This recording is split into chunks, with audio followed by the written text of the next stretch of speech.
Hey there, my name is Chris Winter, and if you're watching this video, there's a good chance that you're considering buying a DSLR for 2019, and you probably want to get one that's relatively budget friendly. So what I want to do in this video is share with you a couple of different options that I think might work for you, and hopefully I can help you figure out which one might be right for you, even just a little bit.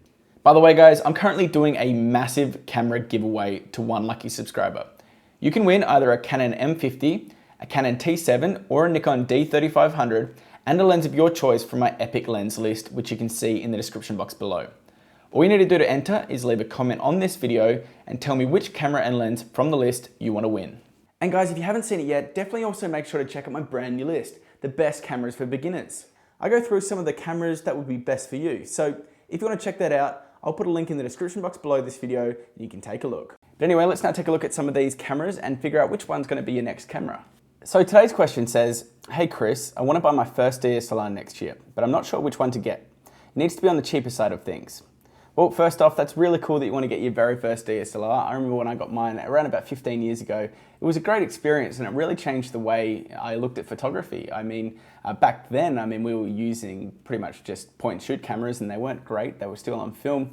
And then I got a DSLR and it really opened up so many different opportunities with different lenses and just a different way of looking at photography. So I've got a couple of different cameras here for you that I think might work well for you. And the great thing is that in 2019, there really are a lot of different options for budget cameras. This year, we've had quite a lot of cameras come in at quite a low price range. So hopefully I'll better find something that it will work for you. So the very first one that I would probably recommend if you're looking for something ultra budget is either this one here, the Canon 2000D or the Canon T7 or the Canon 4000D. Now, depending on where you are, these might have different names and they might be a little bit hard to get, but hopefully I'll at least be able to give you some options. So let's talk about the Canon 4000D first. Now, this is it right here. This is actually Canon's cheapest DSLR. It does have a different lens on it at the moment. I've got an 85mm portrait lens on it, so it doesn't actually come with this, but it normally comes with an 18 to 55mm kit lens.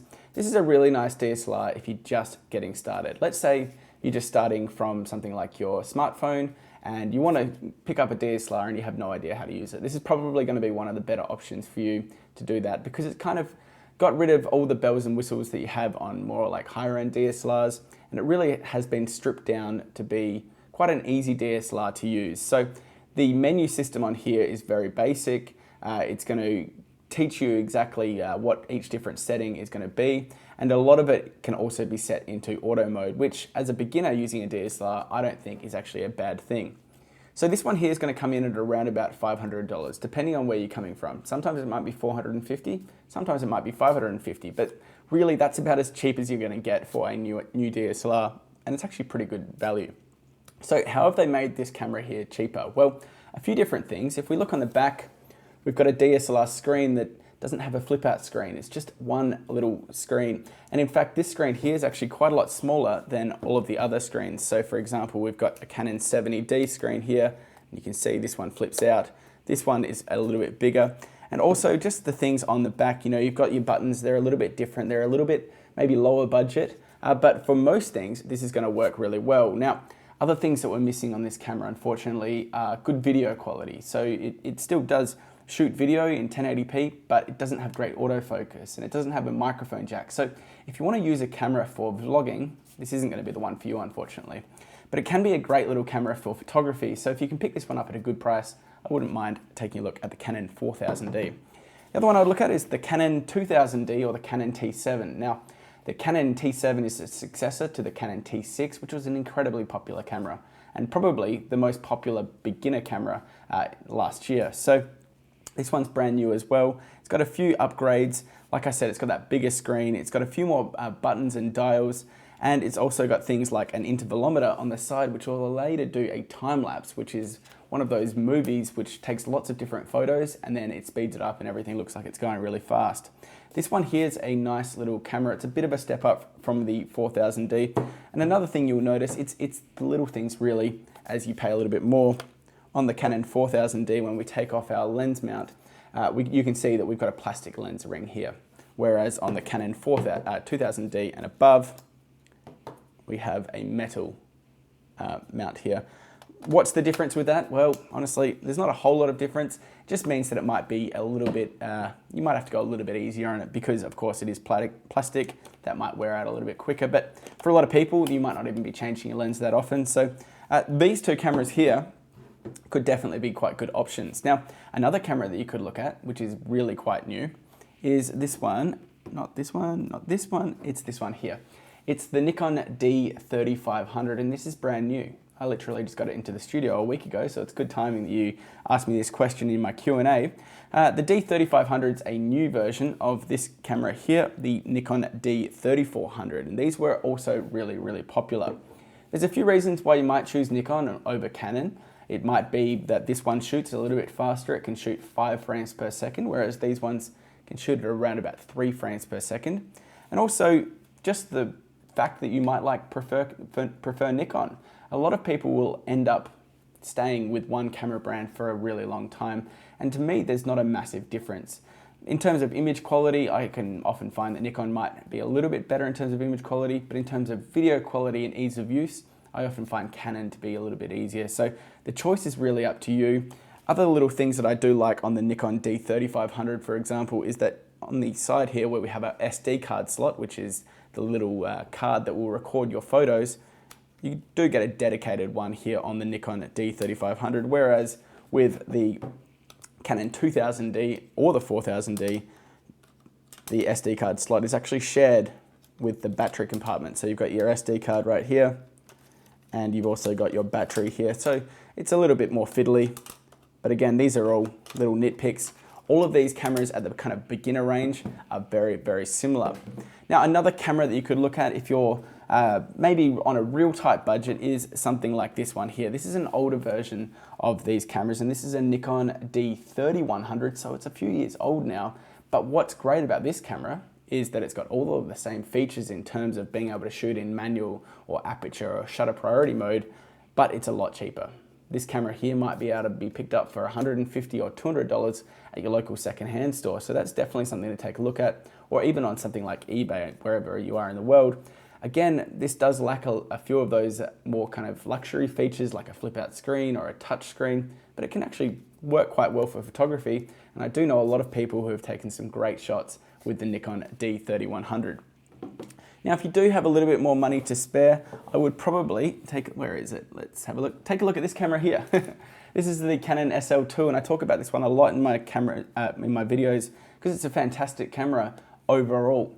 It's at a really good price range. You can pick this one for like $550 these days with a lens, and the Canon SL2 just has pretty much everything that I could ask for in a beginner's camera. It does great stills photography. It's got a great layout. It's still very small. This one's got quite a large lens on it, the 18 to 135mm.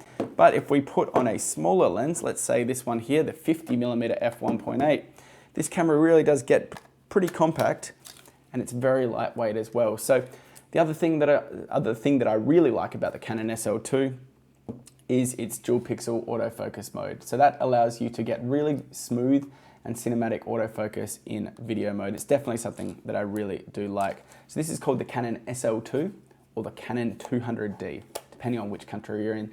Other than that, there's no real difference in the cameras. Now, Panasonic have a few cameras that I would look at as well. Firstly, I've got one here, but this isn't an actual DSLR, but it's quite similar.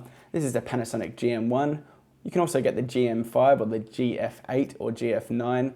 These are interchangeable lens mirrorless cameras, so if you take the lens off it here, you can see that we've got the sensor right there rather than having a mirror there. So these are essentially the same kind of format, just a little bit different, no mirror. And these can also be really quite good as well because they're a little bit smaller. So this one here is the GM1. I'd also look into the Panasonic G7, which is a great camera, especially if you want to do video. You might want to do YouTube videos. The reason why I like that camera is because it can shoot in 4K. 4K is essentially a way of shooting in a higher definition. A lot of these cameras here will shoot in 1080p. This one here actually shoots in 4K. This is a Canon M50. It's probably out of your price range. But if you want to be able to kind of take better videos, I'd probably look at something like the Panasonic G7, and you're going to be getting that 4K, and you're also going to be getting things like a microphone jack. If you want to step up, you can also look at the Panasonic G80 or the Panasonic G85. These are kind of a step up from the G7. They've got things like in-body image stabilization, so it's quite good if you've got a shaky hand. And you could also look at used cameras as well, such as the Canon 60D, the 70D, or even a used Canon 6D. Now there's lots of different numbers here, but you'll probably figure them out after you do a little bit of hunting. But for example, I've got a used Canon 70D right here. This is one of my favorite cameras, and I've had this one for quite a long time now. But you can pick up a used Canon 70D for maybe $500, even less these days, because it's a few years older, but it still takes fantastic video. Now I'll tell you something actually quite funny right now. I'm shooting on a used Canon 70D right now, and it's still working really quite well. Hopefully you haven't had any complaints with it, but it does seem to work really quite well. So you could definitely look at something like a Canon 70D, a Canon 60D, a Canon 6D, and if you get those kind of older versions, you're going to be able to save a lot of money. And then what you can actually do is spend the rest of the money on some lenses. And why do we recommend this? Well, the lens is really what makes the biggest difference in your image quality. At the moment, I've got a Sigma 18 to 35mm lens. It's a really nice lens. It's a bit of a pricey lens, comes in at about $800, but it's a fantastic lens, and it really allows you to get that kind of that separation from the background to the foreground, what we call bokeh. And it's a really nice thing. You can also buy lenses like a 50mm f1.8. You'll understand all of these in a few months' time. A 35mm f2. And if you buy a cheaper body, which is probably what I would recommend for most people, and then spending a little bit more money on glass or your lenses, you're going to end up having probably a better experience, and you'll probably end up taking better photos. So they were just some of the little things that you could take a look at. Now, if you do want to quickly talk about Sony as well, they've also got some great options. You could look at a Sony A5100. You could look at a Sony A6000, which was a very, very popular camera. Or even you could take a look at the Sony A6300. Again, if you want to get that 4K video, the A6300's got that as well.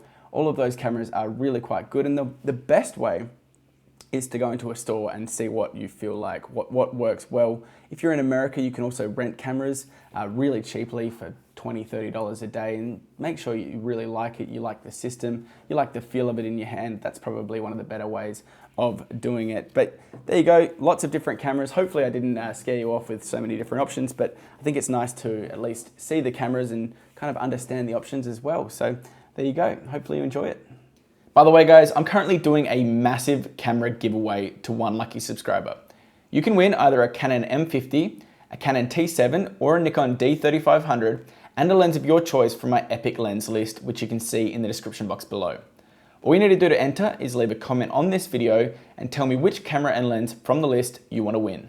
So there you go guys, they were some options for some best cheap DSLRs. Hopefully you enjoyed this video. If you did, I'd love it if you leave a thumbs up because that's always appreciated, and I'll see you guys in the next video.